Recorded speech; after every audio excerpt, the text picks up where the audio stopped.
Nous accueillons Agnès. Bonsoir Agnès. Bonsoir Olivier. Bonsoir Agnès. D'où nous appelez-vous Agnès et quel âge avez-vous? De Normandie, j'ai 57 ans. Oui.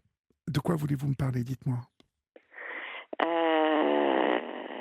Des assassinats de mon fils qui s'est passé 20 novembre 2017 en Normandie, dans la Manche. Nous nous sommes déjà parlé Agnès. Hein. Oui, oui, oui, oui, oui. Nous On s'est sommes... déjà parlé à plusieurs reprises. Oui. Et à un moment donné, on vu de certaines intimidations et de tout ce qui subit ma famille. Je me suis un petit peu éloignée de tous les réseaux sociaux, de tout, pour les protéger mes proches. Mais malgré ça, bon, je continue les pas vers la vérité. Je suis, on peut dire, au pied de la porte, au bout du tunnel, Oui. où je vois déjà la lumière, et là, ça s'enchaîne, sans arrêt.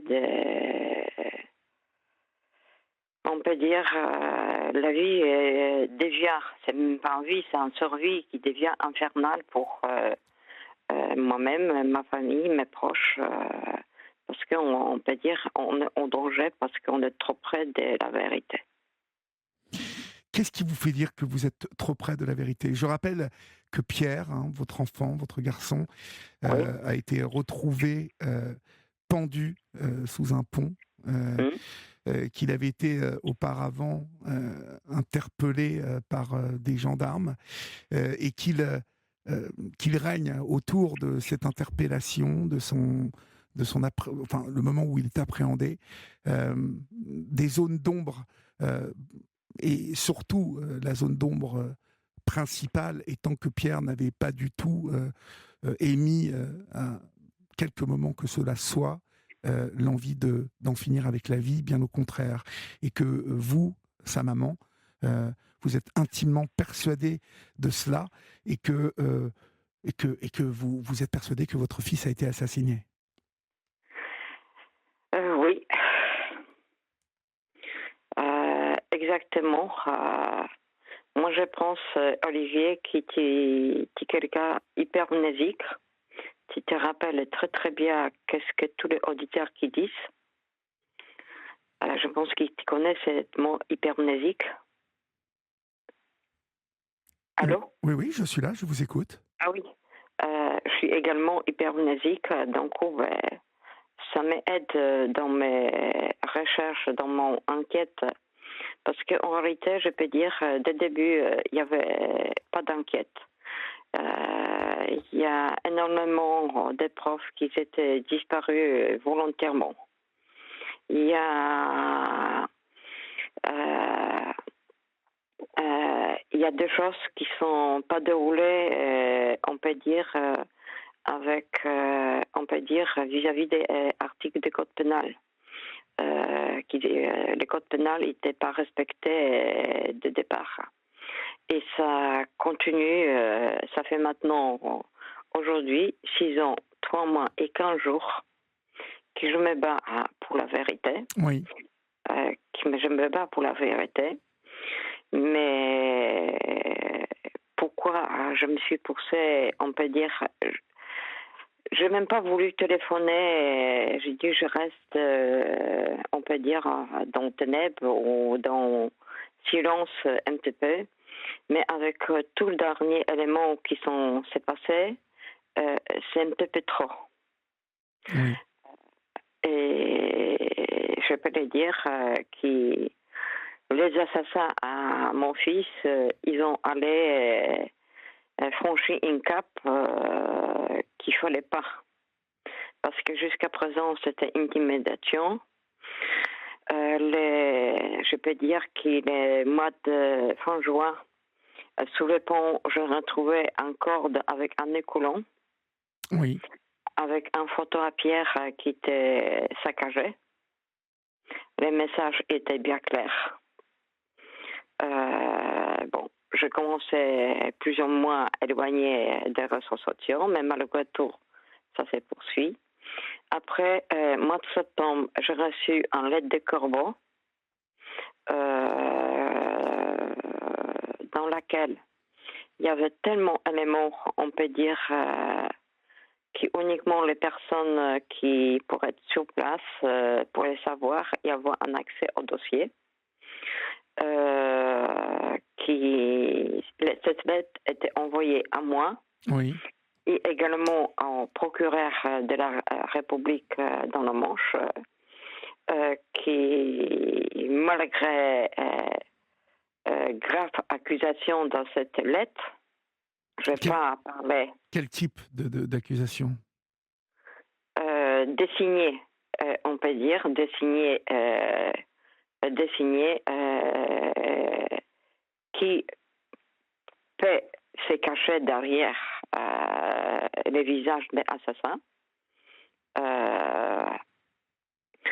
Et malgré ça, le procureur il a décidé de ne pas prendre en compte ça et même osé dans la presse locale de dire qu'il ne fait pas de nouveaux éléments. Contrairement à des lettres, qui avait énormément d'éléments accablants. Pour moi, c'est, on peut dire, on trave à la justice et la vérité. Bon, je n'ai rien dit. J'ai essayé de contacter les procureurs à plusieurs reprises par téléphone, par email, et à chaque fois je recevrai la réponse, on a bien reçu, on va vous répondre. C'était le mois de septembre. Nous sommes 5 mars, je n'ai jamais reçu la réponse des procureurs à ce sujet-là. Après, arrivé récemment, je peux dire cette semaine, ça commençait le vendredi dernier. Ma fille qui était à la maison tout seule, moi j'étais pas là. Elle était sous le canapé. Oui. Le rideau, elle n'était pas fermée. Il n'y a pas de raison de fermer des rideaux, surtout quand on habite dans un endroit, on peut dire dans un havre de paix, on peut le dire.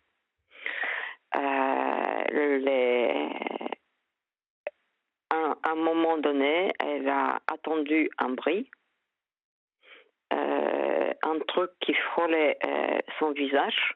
Un truc qui quoi? Un truc qui frôlait son visage. Qui frôle son visage, oui, d'accord. Son visage, qui poursuit son chemin sur la table basse devant la canapé. On verse une bouteille de Iced Tea comme un quai en bowling. Oui. Et après, rebondit avec la force qui était jetée au pied de cheminée. Et quand ma fille retournait la tête, parce qu'elle a attendu les bris de verre, oui. elle s'est aperçue qu'il y a un trou de 30 cm dans la fenêtre. Oui. Et un grand pierre qui était balancé, qui visait la tête de ma fille, qui est par terre de plus de 24 cm de longueur, de 13 cm d'épaisseur et 17 cm environ de largeur. T'imagines le poids. Si ma fille penchait la tête pour prendre quelque chose sous la table, le moment quand ils ont projeté avec la force cette pierre-là, elle n'était plus là. Mais ça s'est pas arrêté là. Ma fille, elle était choquée. Moi, je suis allée sur le pont pour vérifier est-ce que tout va bien sur le pont. Oui. Dans l'endroit où j'ai créé un hommage à toutes les victimes d'injustice et erreurs judiciaires. J'étais choquée parce que tout était saccagé. Tout était saccagé. Tout était saccagé. Qui peut faire ça, Agnès? Mais écoute, Olivier, je vais finir encore avec dernière chose. Oui. J'ai pris ma voiture, j'étais déjà pas bien. J'ai pris ma voiture, je fais 3 kilomètres, je me suis arrêtée au cimetière. Et quand je me déplace maintenant en fauteuil roulant, donc c'est pas toujours évident. J'ai envoyé ma fille qui est handicapée, une autre fille, parce que j'ai deux filles.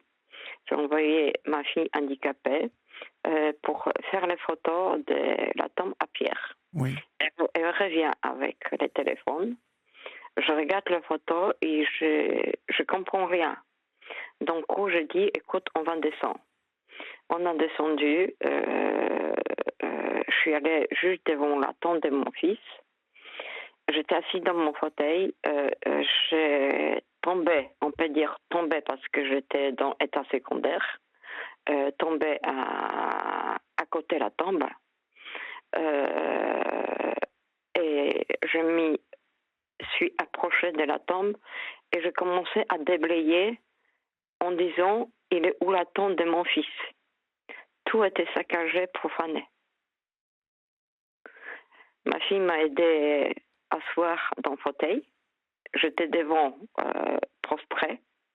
Je répétais en boucle « Qu'est-ce qui se passe ?» La tombe, elle est profanée. Il y a quelqu'un qui s'est approché, il m'a demandé « Écoutez, madame, est-ce que c'est votre voiture qui est à côté de l'entrée de la cimetière ?» Moi, j'ai dit oui. J'aimerais bien déplacer. J'étais tellement sous le choc que je donnais mes clés de la voiture. Ça peut être un voleur, ça peut être n'importe quoi, n'importe qui. J'étais sous le choc et je répétais c'est saccagé, c'est profané.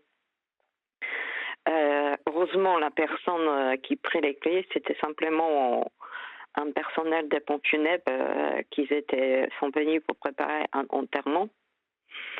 Qu'il a venu vers moi, qu'il a constaté avec moi.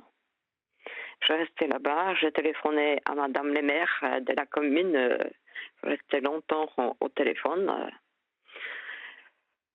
C'était choquant. Je l'ai vu, ma fille choquée, je l'ai vu, la pierre, elle est énorme. Ma fille, quand ça arrivait vendredi vers 22h35 environ. Elle a appelé aussitôt gendarmerie. Gendarmerie, elle est venue. Elle a fait les photos. Oui. Et elle a dit simplement déposer la plainte. Et la seule chose qu'il pourrait faire, c'est prendre la pierre en question et mettre sur le scellé pour chercher des traces ADN, papillaires, Oui. tout. Regarder l'extérieur de la maison pour chercher d'autres traces, les pieds, les pas, surtout qu'il était un petit peu, on peut dire, c'est à la campagne, donc on voit bien. Rien. Rien. Donc, maintenant, on ne peut pas déposer la pierre à la gendarmerie parce qu'elle n'était pas mise au scellé aussitôt. C'est exactement la même chose que ce qui s'est passé avec mon fils Pierre. Parce que je viens d'apprendre, pas très longtemps, par avocat, qui m'a transmis un document dans lequel je l'ai appris, que obstacle médico-légal n'a jamais existé. Donc, j'étais plus que choquée. Parce que j'ai dit, écoutez, maître, il y a un problème. J'ai regardé dans le dossier instruction, façon de parler, parce que jusqu'à présent, j'ai juste un petit bout de dossier instruction, parce qu'on n'a jamais reçu un dossier instruction complète. Jamais. Ni aucun avocat, même des résultats autopsie, il n'y a pas de photo, il n'y a pas de radio. Pourtant, c'est bien marqué, 10 radios, 10 CD-ROM de radio, 4 CD-ROM de IRM. On n'a jamais vu. C'est des pièces qui sont, on peut dire, obligées, la justice obligée de fournir à la famille pour faire la défense. On n'a jamais accès à ça. Et pourquoi ? Vous avez pris un avocat autour de cette histoire ? Oui, on a pris un avocat. L'avocat n'a pas obtenu les dossiers complets non plus.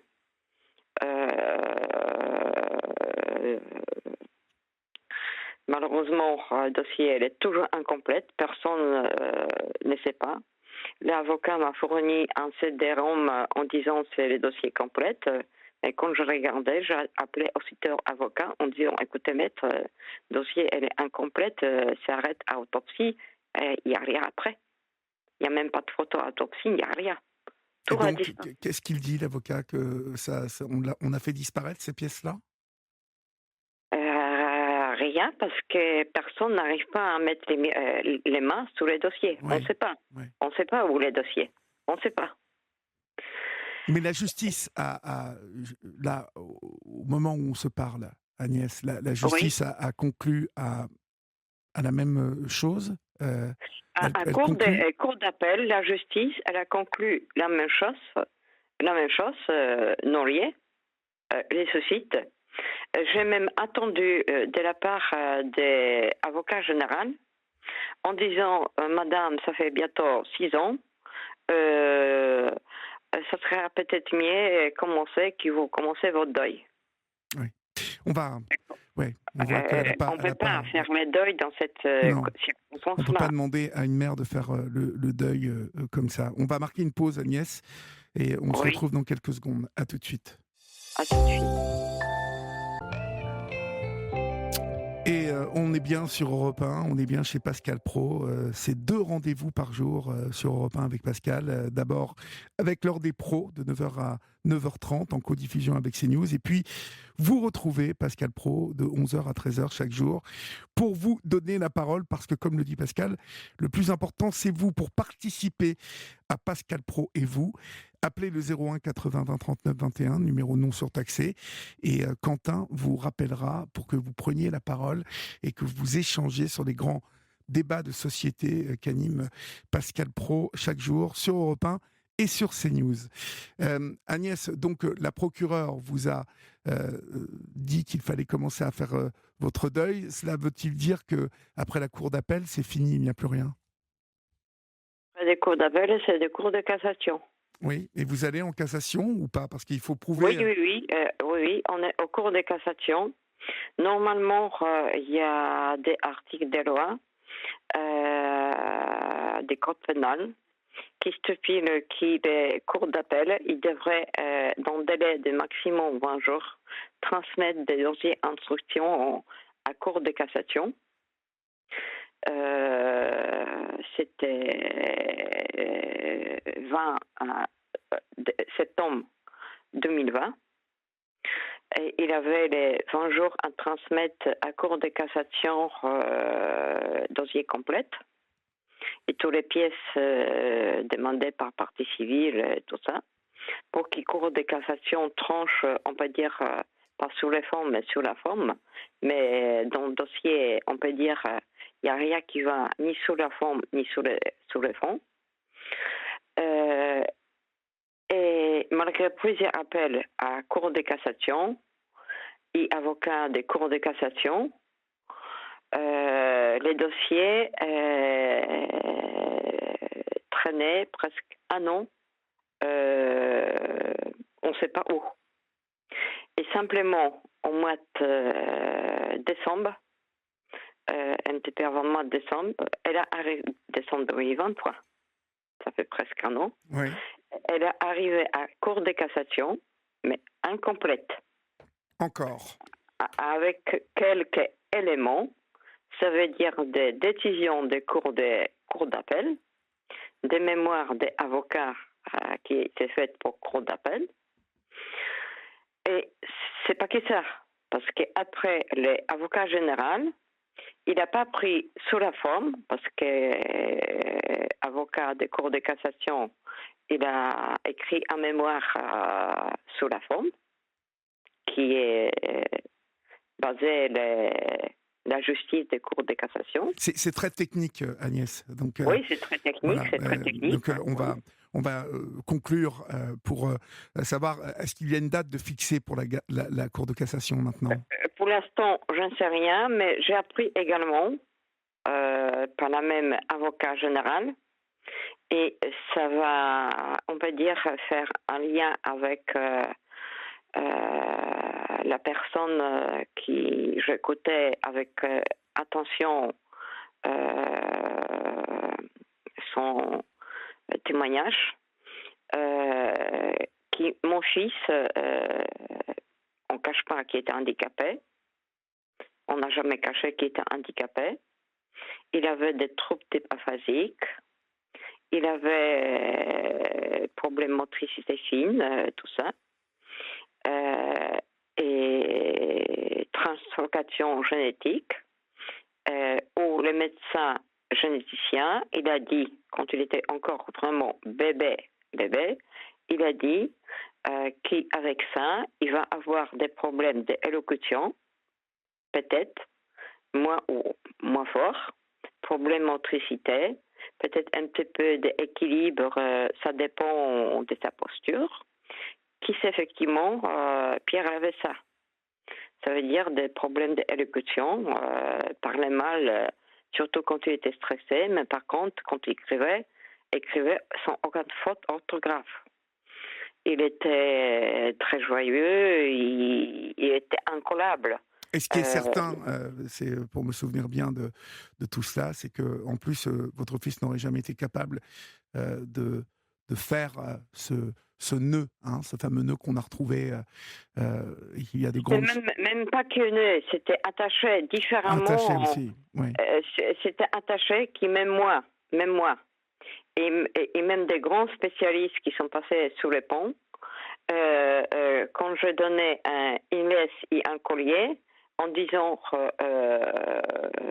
regardez, ils ont regardé sans savoir comment on peut accrocher les deux ensemble. Oui. Et Pierre, qu'il avait les problèmes motricité fine, ça colle pas. Ce qui est certain, en tout cas, c'est que si on mettait un peu plus de bonne volonté sur cette affaire, on arriverait à rouvrir une enquête plus approfondie et plus précise, car il y a vraiment Vraiment, cette enquête a été complètement bâclée et c'est un véritable scandale depuis le début. Qui empêche cette enquête de se développer, qui écrit des lettres au procureur ainsi qu'à vous, Agnès, qui balance des pierres chez vous. J'espère, en tout cas de tout cœur, que vous pourrez avoir de faire la lumière sur tout ça, et puis ne manquez pas de nous tenir au courant et de nous appeler pour nous tenir au courant sur tout ça. Nous resterons très attentifs à la volonté de faire toute la lumière sur la mort de votre fils, hein, parce qu'il y a vraiment des choses qui ne collent pas dans cette affaire, et nous partageons votre suspicion, Agnès. Merci en tout cas de nous avoir appelés. Dites-moi. Je veux justement dire au sujet des handicaps, parce que quand je t'ai dit, j'ai expliqué c'est quoi, il y avait des problèmes handicap, mais avocat général de Cour de cassation, il s'est permis d'écrire que d'abord, il n'y avait pas obstacle médico-légal, qui c'est totalement faux, parce que aussitôt j'ai sorti obstacle médico-légal qui était dans la première partie du dossier, heureusement. Je vais même aller à la mairie pour avoir la copie. Et deuxièmement, il a osé écrire que notre fils, il était handicap et déficience mentale. Et j'aimerais bien qu'il est avocat général, trouve un brin document, un bout de papier, parce que tous les dossiers médicaux, il était saisi par la justice, qui disent ça. J'aimerais bien savoir. Oui. Tenez-nous au courant en tout cas, Agnès, d'accord, hein, de la suite des événements. Je voulais dire également... Ouais, dépêchez-vous parce qu'il faut vraiment, il y a beaucoup de monde qui appelle ce soir là. Donc je sais, mais je voulais parler aussi, juste un petit truc en une seule phrase. Je suis pas toute seule, je suis une mère, mais il y a d'autres mères, il y a d'autres sœurs, il y a d'autres papas, il y a d'autres frères qui subissent la même chose. Je peux parler de Mehdi Bekri, Sacha, Maureen, Margot, qui subissent pareil, intimidation faite par la justice, par l'enquêteur. Et ça, c'est insupportable, parce que ça détruit encore plus. Et malgré tout, moi, je peux le dire, ils peuvent faire tout, mais moi, je vais aller jusqu'à bout. En tout cas, tenez-nous au courant, Agnès, hein, surtout. D'accord? Je tiens au courant. À Je tiens au bientôt. courant. À bientôt, À Agnès. bientôt. Au revoir. Merci, Olivier.